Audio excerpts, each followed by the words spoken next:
Thank you all for coming.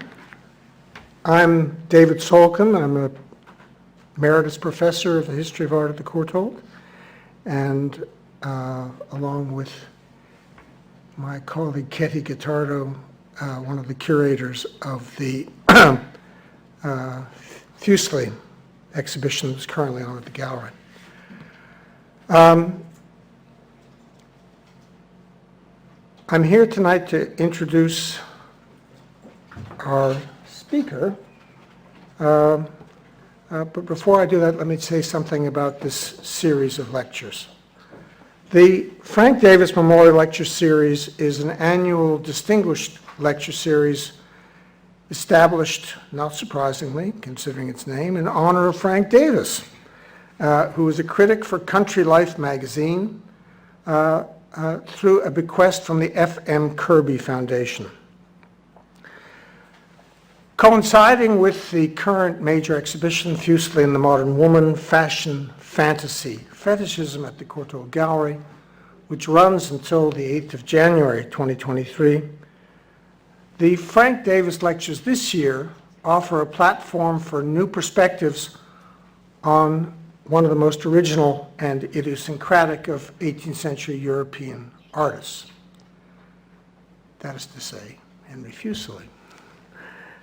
A central concern for all the speakers will be Fuseli's graphic treatment of the human figure, how his draftsmanship builds the body as an excessively expressive signifier, one equipped to communicate the bizarre and often highly erotic narratives that Füssli deployed to construct and promote his self-consciously singular brand.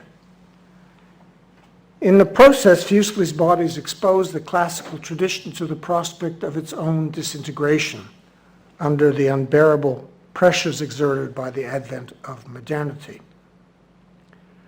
The next lecture in this series will be a week from tonight, Tuesday, 29th of November. It will be given by Sarah Carter, who's a postdoctoral fellow at the University of Chicago, and she will be speaking on the art of thinking through collaboration, Füssli, Blake, and Darwin. Tonight's lecture will be given by Camilla Smith, who is Associate Professor in Art History in the Department of Art History, Curating, and Visual Studies at the University of Birmingham, where she is also currently head of department. Camilla is one of the kind of key starting points for our exhibition project. She has particularly two extremely important articles on Füssli's early work and also on his late erotic imagery.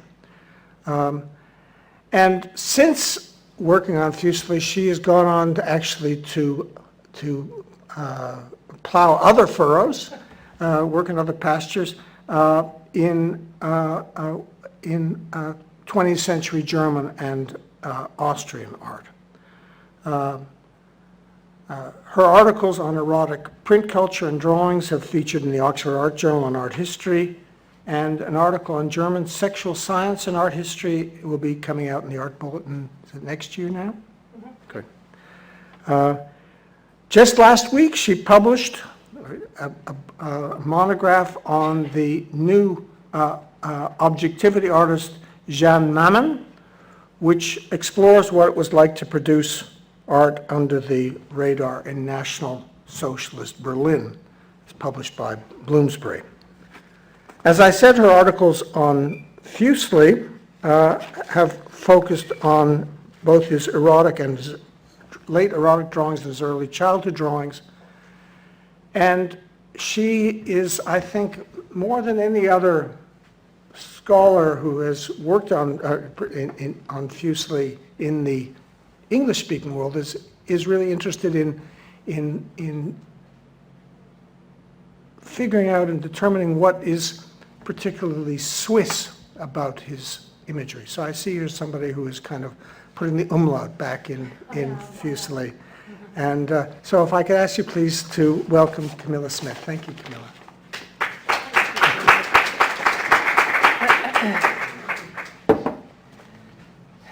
Oh wow, dim the lights, lovely.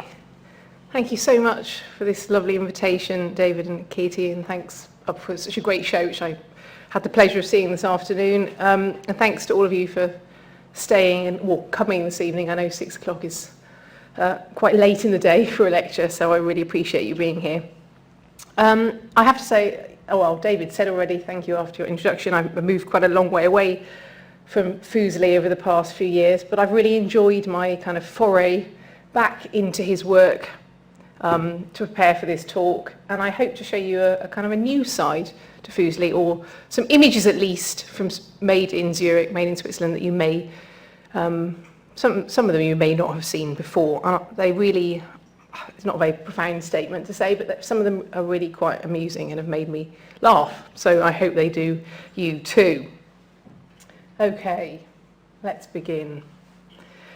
I begin with a quote by the German art historian Gert Schiff, compiler of Henry Fuseli's 2-volume catalogue Raisonné from 1973.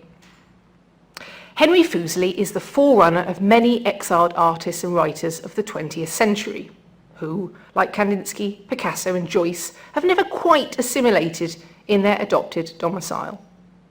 It is even possible that they drew their revolutionary strength from their constant awareness of being the outsider. The English always regarded him as Teutonic. This is not altogether untrue, for to the end of his life he remained faithful to the formative influences of his upbringing in Zurich. Schiff's quotation that featured in a Tate exhibition catalogue in 1975 offers the starting point for this talk. The Tate exhibition was crucial in drawing attention to a substantial selection of Fuseli's work, including works, I'm sure you know, on subjects from Milton, Shakespeare and the Bible, after many years of neglect. In his quotation, Schiff suggests that Fuseli's work can be characterised by its Teutonicness, Germanness.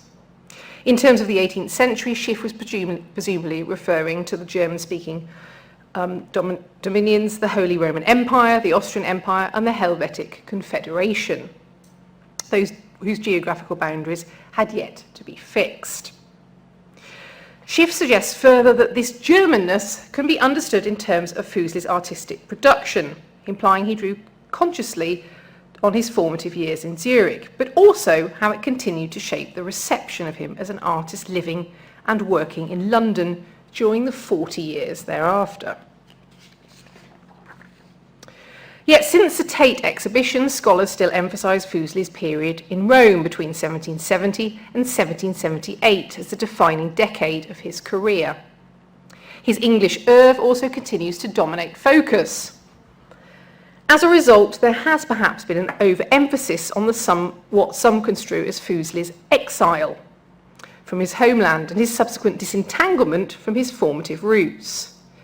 Perhaps such interpretations initially find their resonance in Fuseli's angry tirade of letters to his family and friends following his departure from Zurich in 1762, in which he bemoaned that his home country was lethargic, bigoted, and full of middle-class conservatism and thwarted by its social constraints.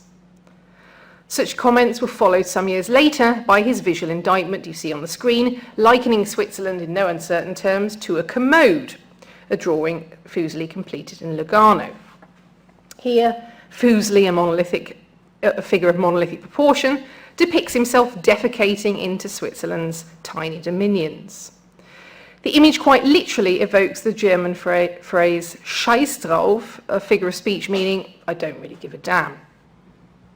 In fact, the drawing might as well be retitled a caricature of the artist leaving Switzerland, as opposed to Italy. For Fuseli's scatological humour offers an unambiguous comment regarding his entire past. Immersing himself in public life as professor of painting and keeper of the Royal Academy, Fuseli was keen to assimilate himself into English ways of life, beginning initially with the spelling of his name, yet he never grew tired of musing over our eccentricities, such as, and I quote, the English collection of bread and butter tea, beef and mutton, and admiring the wonders of the scenery. Regardless of his Swiss grievances and open criticism of his homeland, Fuseli was continually branded foreign, odd, an outsider. The artist Moses Horton described him as, I quote, splendid and looked very much like an old king of Prussia. And this image of foreignness was to some degree cultivated consciously by the artist himself. In this talk, then, I wish to reassert the importance of Johann Heinrich Füssli in the Henry Fuseli by taking a characteristic sample of the artist's drawings produced during the decade of 1752 to 62, between the ages of around 12 and 13 and 22. I'll analyse some of this work in more detail to ascertain which sources influenced Fuseli and how his work functioned within the socio-political climate of contemporary Switzerland, and come back at the end to consider how Switzerland continued to shape the artist's career after he left. To do this, I'm going to focus primarily on Fuseli's Jugendalbum, an album comprising essentially drawings in pen and ink from this early period. Fuseli did not catalogue these works himself, rather they seem to have existed as a number of single sheet drawings, which Kunsthaus Zürich has subsequently compiled. And I show you here, I'm sorry, these are my bad photographs, 2 open pages. You get a sense of what this album looks like. The album is A3 in size, and it's a sort of a landscape format.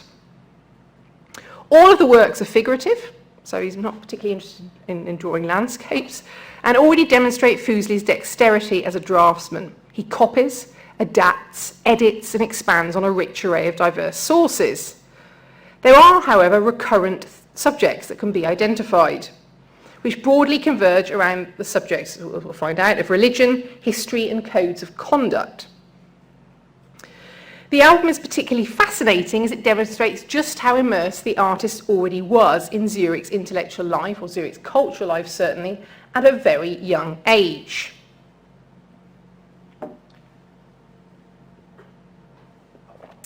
Some of the works are also potentially self-referential and record life in Switzerland in the mid-18th century, including this one, which is believed to show Fuseli himself. Is my pointer going to work?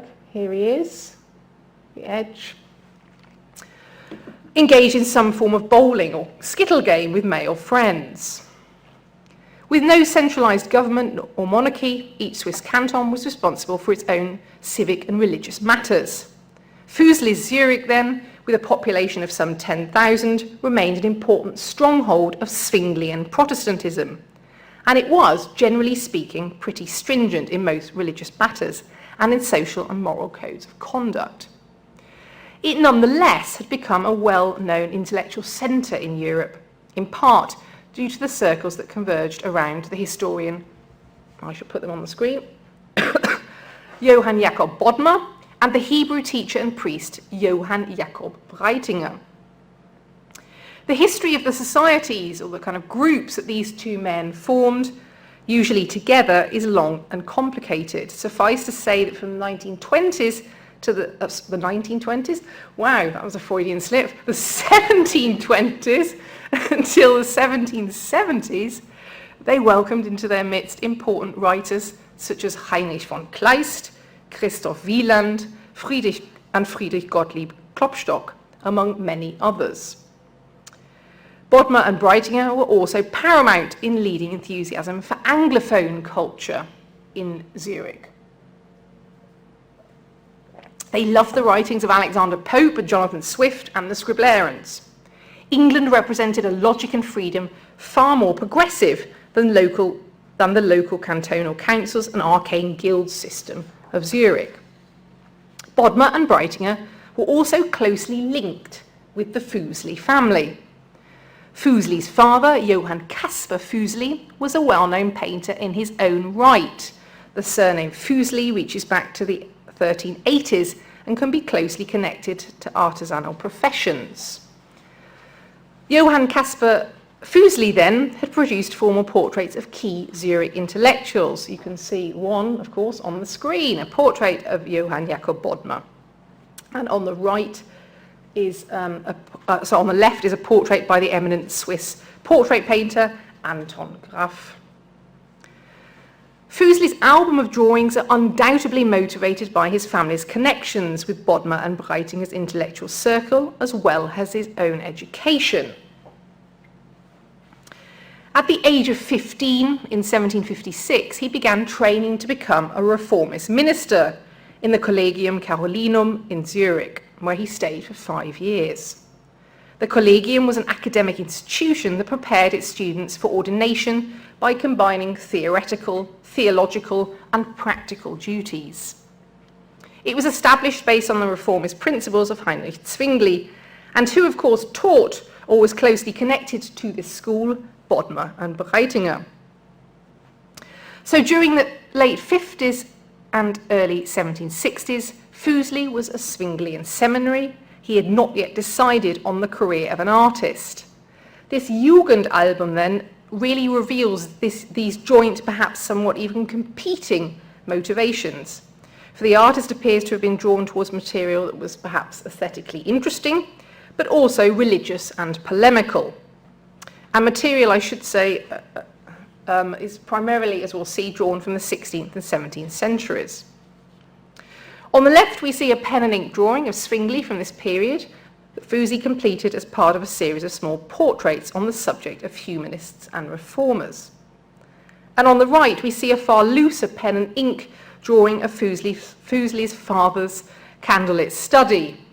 In nächtlicher Studiezimmer, or study at night, the artist captures his father in a modest interior, talking to his son.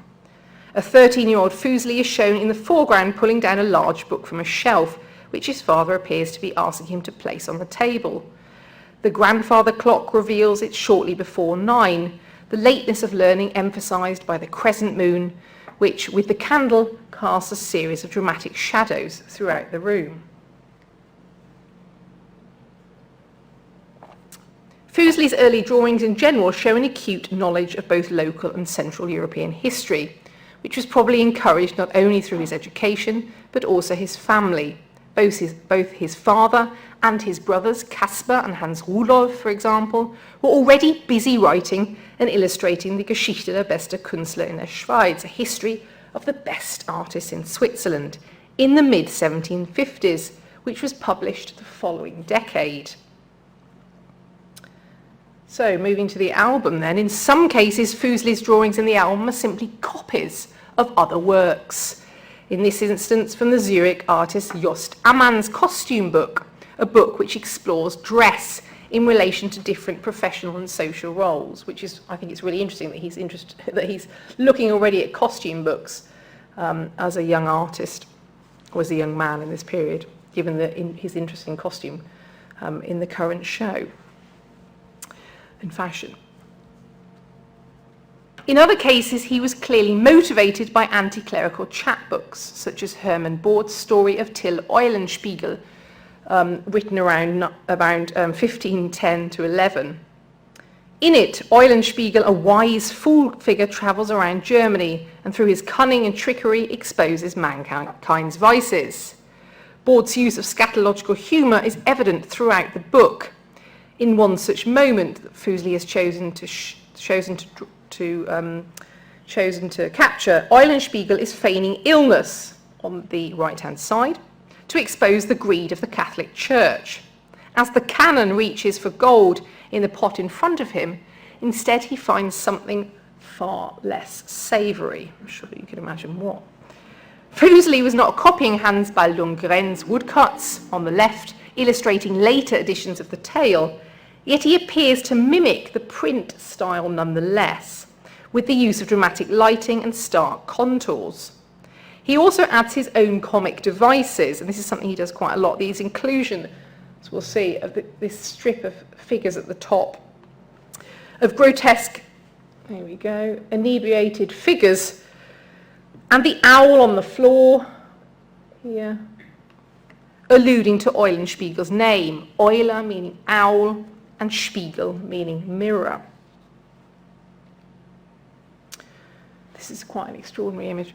In other instances, the artist appears to have adapted designs originally intended for stained glass windows.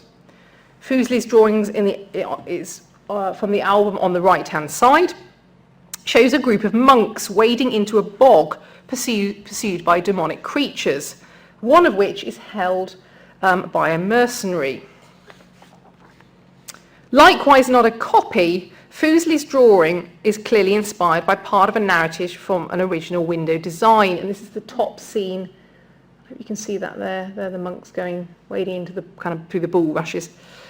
Pfaff, then, as the image is called, die Pfaffenbeizer, is a derogatory word, a very derogatory word for a Catholic priest, and Beizer means to hawk or hunt.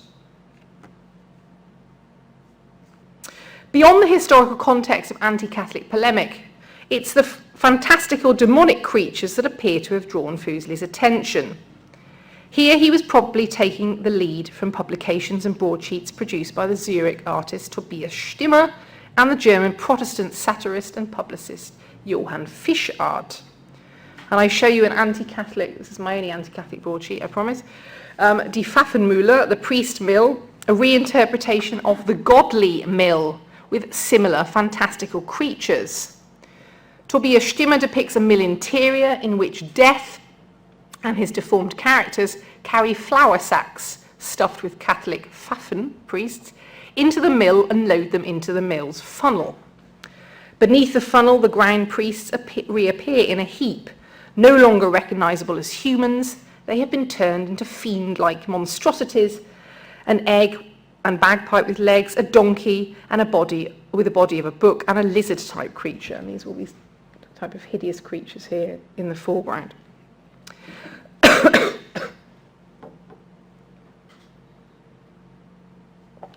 But Fuseli transplants such hybrid creatures well beyond 16th century copies, and they reappear in drawings of another nature in the album. The drawing here shows a group of peasants drinking and gaming in what looks to be contemporary dress. We could potentially divide this pen and ink drawing into two halves, with the creatures on the left of the drawing symbolising the profanity of those gaming, drinking and urinating on the right. Focus on the grotesque body with all its protuberances and bulges, and the process of expulsion and ingestion has also probably not escaped your notice so far in some of these drawings.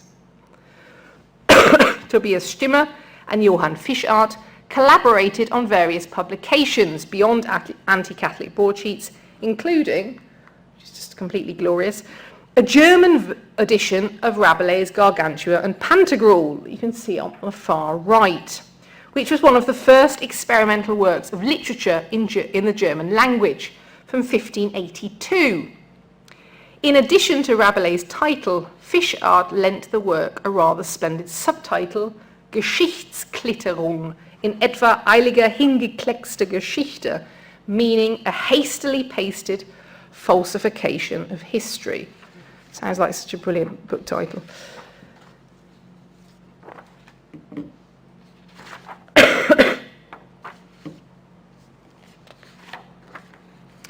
There can be little doubt that Fuseli knew this work, for it is the bodily, the earthly, and all its base desires that the artist recorded in his drawings with such relish.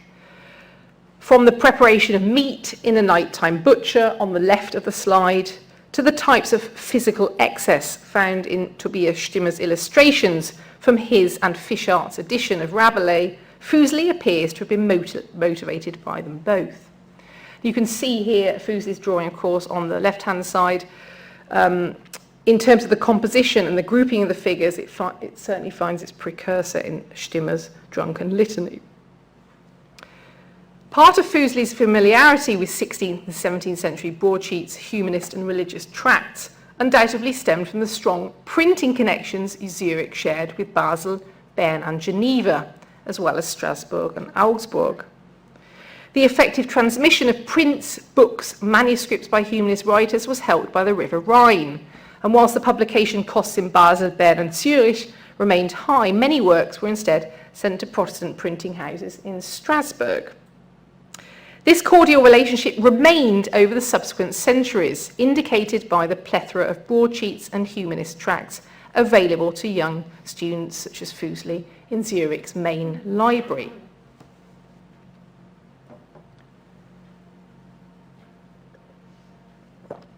A group of 7 pen and ink wash drawings entitled simply The Gobi begin to reveal a different but no less important set of influences. And I'll stay with the Gobi for a little bit longer this time. The Gobo figure is directly taken from Jacques Callot's Commedia dell'arte depictions. Gobi were Florentine street entertainers, particularly linked to the Italian court of Cosimo II during the early 17th century. With a Fuselian reformist bent, however, the artists appear to have recast them into portraits of cardinal sin. Certainly there are references to greed, gluttony, sloth, and vanity. Possibly one of my favourite works, I think, by Füssli on the right hand side from this album. It's just extremely absurd. The Gobo's vanity, then, on the left, his obsessive belief in his own ability is demonstrated by the monstrous figure who is crippled by a miniature figure sitting on his back, on the left, furiously beating a drum, an instrument often associated with the devil. On the left of the slide, then, the lectern speaker, at the right of the slide, is no better, spouting profanities issued forth from the ignorant devil, creature sporting bellows behind his posterior. For all of the universal joy and Rabelaisian excess of these figures, Füssli's drawings appear to grapple with how art should offer moral directives. The drawings appear to emphasise forms of aversive conditioning, the how not to behave, in the hope perhaps of encouraging the opposite, a ploy again found particularly in 16th century conduct books and broadsheets. And in so doing, they implicitly point towards some of the shortcomings of Zurich's spiritual and secular authorities. At this point, it's worth returning to Füssli's connections to the Anglophiles Johann Jakob Bodmer and Johann Jakob Reitinger and other figures in the artist's midst, and their attitudes towards art and also the use of satire as a moral corrective. I show you a drawing of the Four Friends, which Füssli has called it such. Füssli then on the far left, Johann Jakob Bodmer, Johann Wasser with his back to us, and Johann Georg Sulzer on the far right, who Sulzer went on in the 1770s to write what is perhaps still considered one of the most important early works on aesthetics prior to Kant or Schiller.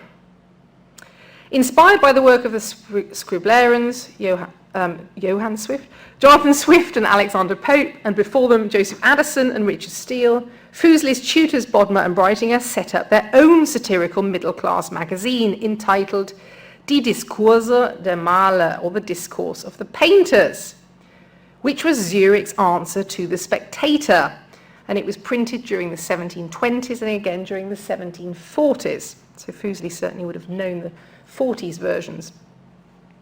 Like the Spectator, Die Discourse der Maler, or the Discourse of the Painters, was written in a series of letters commentating in scathing detail on Zurich's daily life, criticising male citizens for their rotten taste in literature, women, and foreign, predominantly French fashions.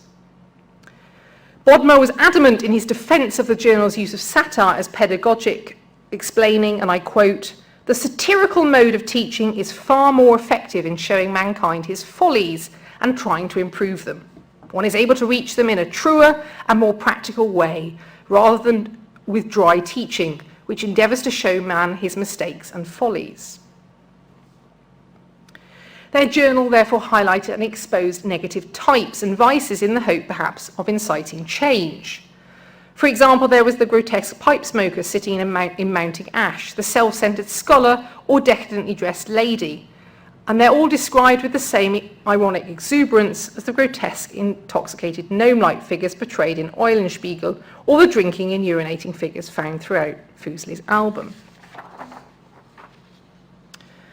Also of note, I'll go back to this slide, is the fact that Füssli's close friend, with his back to us, Johann Heinrich Wasser, and Fuseli's godfather, the poet and artist Solomon Gessner, were involved in producing a German translation of Gulliver's Travels between 1756 and 57.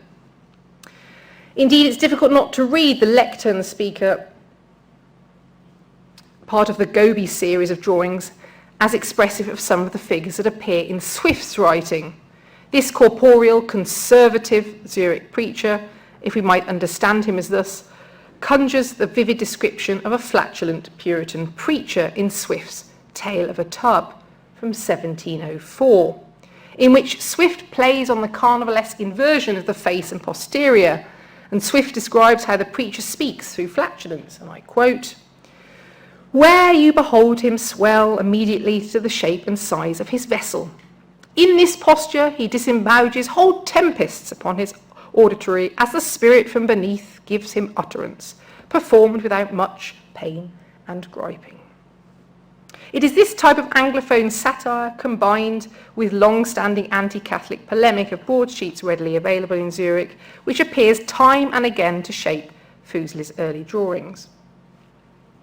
This group of friends then captured in Fuseli's drawings was deeply concerned with the sense of civil and being cultured, with Sulzer's later publication, A General Theory of the Polite Arts, exploring art in relation to the refined citizen of the well-ordered polity. Bodmer and Vassar, as well perhaps as Fuseli, despite being quite tender in age, at this stage were interested in exploring the role of how culture should teach one how or how not to behave. To the extent which Füssli embraces such an idea is evidenced, I'd argue, in an extraordinary group of drawings, 27 in total, likewise pasted into the album, which appear together to construct a type of mock conduct book, again based on the concept of aversive conditioning. The image of the badly behaved drinkers, you can see in the top far right, we've already seen in relation to Rabelais' work, forms part of a book with the name Narrenbuch, or Book of Fools, for which Füssli designed a title page, which you can see on the left-hand side, which I'm going to come back to this page at the end as it's significant to the book's overall meaning. The drawings are all similar in size and format, and they're really expressive in their use of kind of red, sepias, violet tones. And I was really struck again by looking at some of those drawings in your show of those that kind of expressive tonal range that Füssli is using on paper again later in his career. And they use the recognisable pedagogic figure of the male fool, who is shown in various states of disarray, drunk, unconscious, idle, gaming, committing adultery, and being overly zealous with his learning. Once more, the works reveal clear links to conduct books and humanist texts. For example, Sebastian Brandt's Narrenschiff, the Ship of Fools, you see on the left-hand side, particularly in Füssli's handling of the cuckold or the carnal lusts of the Catholic Church or other male figures. Here then, on the left, is a woodcut print by Dürer illustrating Sebastian Brandt's Narrenschiff, depicting a monk, monkey, donkey, and of course the figure of folly, himself rendered helpless by the seductive female figure Amour, indicated further by Cupid brandishing his bow in the foreground. Dürer's woodcut makes a play on the carnival game of Narrenfang, or catching fools, in which men dressed in fools' costumes and were symbolically paraded through the streets as prisoners in baskets or on the end of ropes. And it's really great to see this drawing in the in the exhibition on the right-hand side.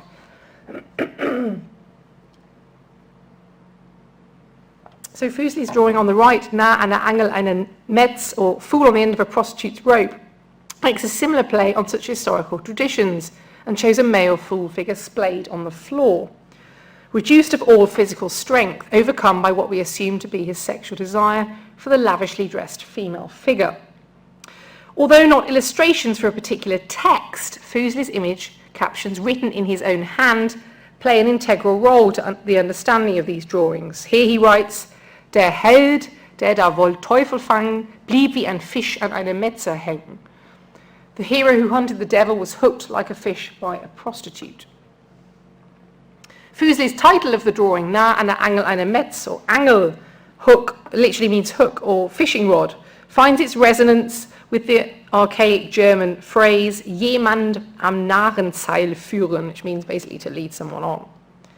More directly translated, however, the Narrenseil literally means a fool's rope, a term associated with historic notions of Weibermacht or female prowess, a motif found in numerous textual and visual sources throughout the 16th century, and of course none other than Brand's text on the images for Brand's text and Brandt's text on the left-hand side. However, Füssli significantly propels Dürer's idea into the present day, offering a comment on the increasingly problematic relationship between men and women in 18th century Zurich. Herein lies the Book of Fools' purpose, to act as a type of conduct book for the self-discerning 18th century male. Indeed, the themes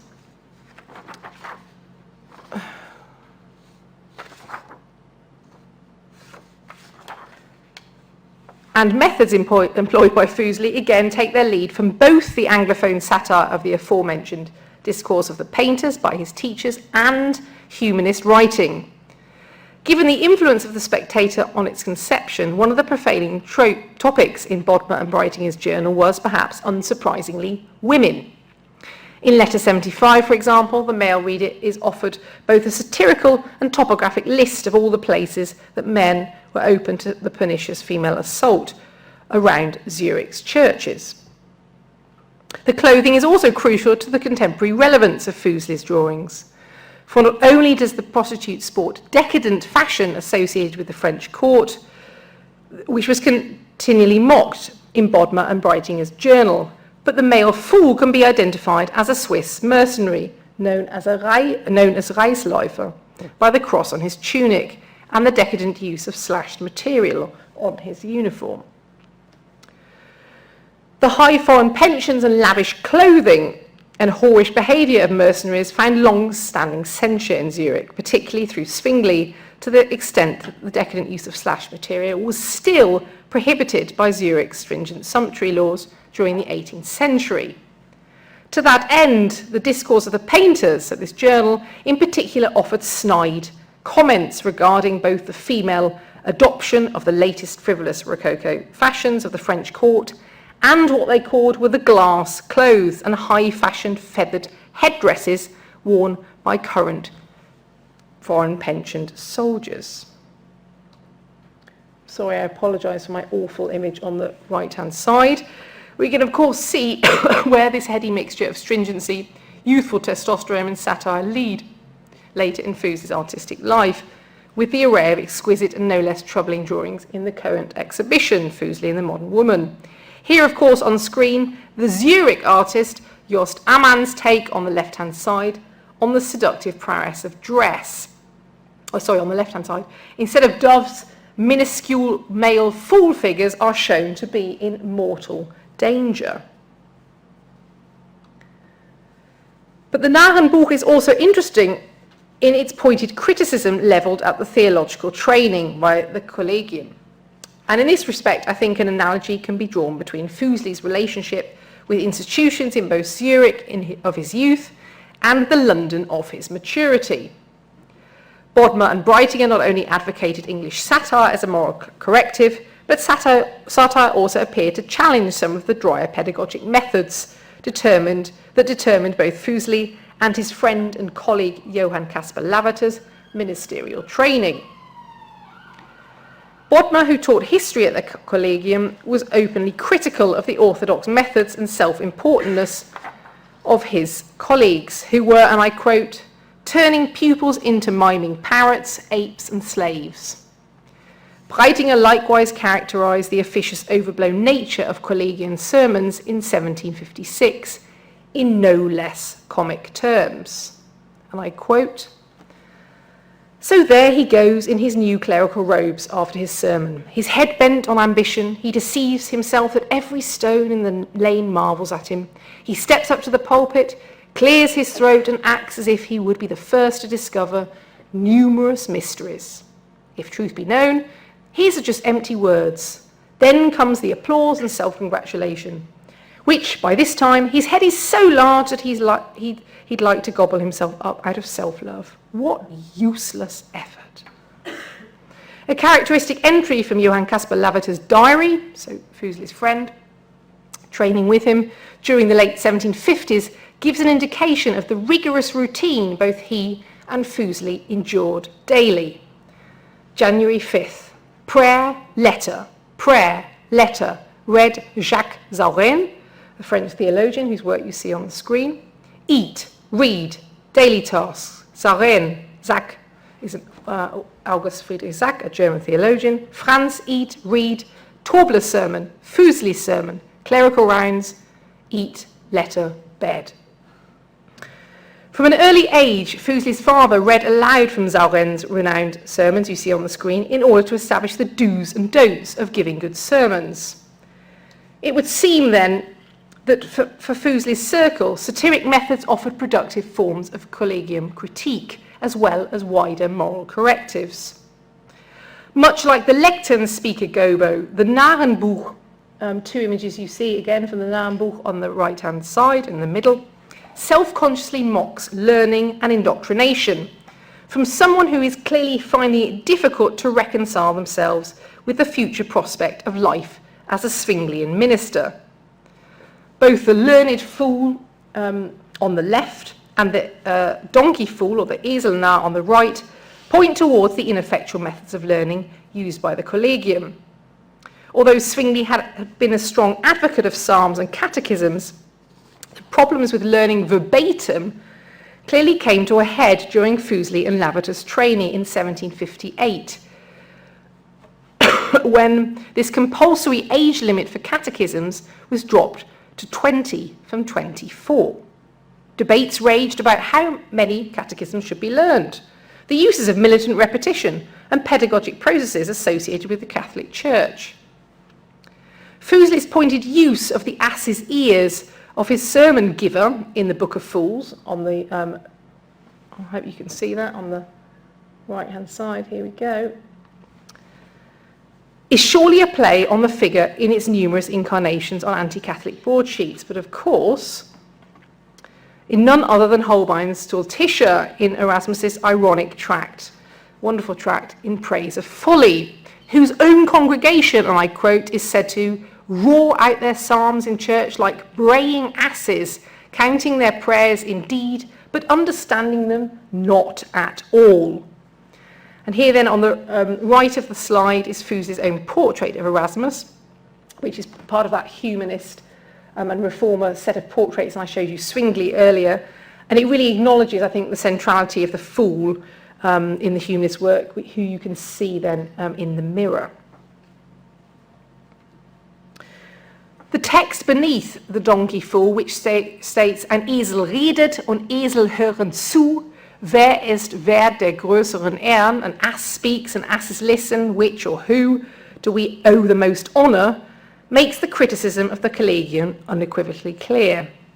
Here is the Bourdieu-esque recognition that rituals can foster habitual conductorless conduct, whereby audience respond as a matter of course, as opposed to through real awareness, which is captured in the body language by those figures slumped and disengaged in the foreground of Füssli's drawing. Just as a kind of a throwaway, Füssli's close friend, Johann Caspar Lavater, I'm sure you know, does graduate and begin his career as a fully fledged Zwinglian cleric. He does, of course, also find later outlets for his criticism of his seminary training, notably in his confrontation with such figures in his physiognomic fragments from the 1770s.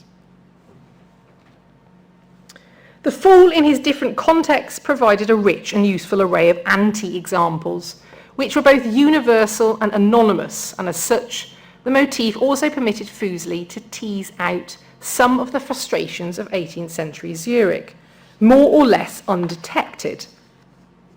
A final thought must be given to the meaning of Füssli's title page, which tries to misattribute the artist's own work to Zurich artists Rudolf and Konrad Meyer and the workshop of Gottfried Stedler. I hope you can see that on the, Here are the names, Rudolf and Konrad Meyer and Gottfried Stettler, and there is the date of its conception, 1640. But although the Meyers did produce full drawings, no such book exists, much like Tobias Stimmer and Johann Fischart's Rabelaisian hastily pasted falsification of history mentioned earlier. Then perhaps the Book of Fools itself was essentially a joke, acting nonetheless as a vital counterpoint to the prohibitive atmosphere of seminary life. Returning to Fuseli's caricature of Switzerland, with which we started, it's perhaps easier to see from where this image springs.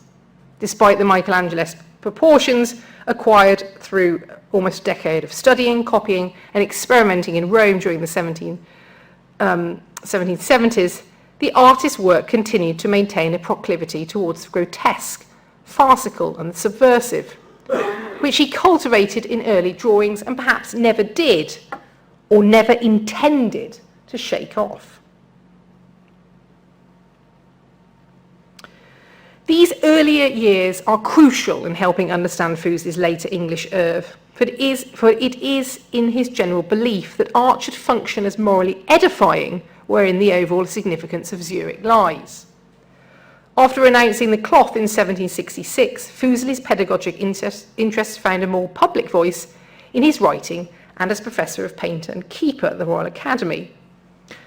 Whilst his colleague Lavater compiled textbooks maintaining the emphasis on child subjectivity through learning by hymns and prayers, through his images, Fuseli remained true to certain visual pedagogic markers, although sometimes more muted, such as figures of folly, troubling female frivolity, and the condemnation of religious stringency throughout his later career as an artist. However, whilst in Zurich, Fuseli was producing overtly grotesque and consequently semi-private works to comment on the failings of mankind, imbued with the responsibility of an academician, subsequent works were pedagogic but different. In Zurich, Fuseli's body of drawings can be understood as pedagogic only in the sense that they reflect society's need of improvement, but never offer positive correctives. In England, however, Fuseli transports the microcosmic failings inherent in the semantics of teaching or gender politics by lecturing on and producing works of universal sublimity, portraying figures such as Theodore protecting Honoria, Wilhelm Tell shooting his enemy, and Thor slaying a water snake, thereby promoting an art of model civic standards. If the fool appears, he is countered alongside majestic feats of heroicism. No longer the production of a young student trying to assess whether the ministry was his chosen path, therefore, the pedagogic ambiguity inherent in folly is transformed into masculine heroicism, thereby preserving academic approval in order to protect the artist's position within the confines of the institution, although perhaps not always. There are moments when Swissness and rebellion bubble to the surface, particularly in the dramatic revival of Wilhelm Tell, for example, as just one subject matter. Between 1788 and 1790, an engraving appears on the market by Charles Gutenberg of a unfortunately, lost painting by Füssli from around the same date. And this is a copy you see on the screen of an engraving. This is a copy of the engraving by Gutenberg, of the original painting, but this engraving is by the Klauber brothers of Augsburg. There is little doubt that this print was intended to support the French revolutionary cause, using the myth of Tell as the Ur-Swiss hero, able to overcome the subjugation of the Habsburg land bailiff, Lord Gessler, as its inspiring motif. The moment Füssli depicts shows Tell as he leaps from Gessler's boat on Lake Luzerne and is again free. Tell's leap mid-air is also seen as a symbolic moment of passing from one regime to another. The Ancient regime on the boat, of course, is racked represented by the boat is racked with tyrannical anger and fear and is, of course, rapidly sinking. The print also includes revolutionary iconography. I hope you can see this at the bottom. Sorry, it's so small. There are fasces. There's a a Herculean club here, and then a liberty cap on a staff. Moreover, rather than showing two scenes from Swiss history, which this one does, the original print by Charles Gutenberg had a roundel showing the 1774 painting of the Tea Tax Tempest by the British artist John Dixon, referencing the American Revolution. Perhaps unsurprisingly, Fuseli is first captivated by Tell in one of his many drawings exploring Swiss history from his youth. The pen and ink image depicts a slightly different interpretation of the story. Tell has just shot Gessler with an arrow on dry land, having been pursued on horseback through the forest.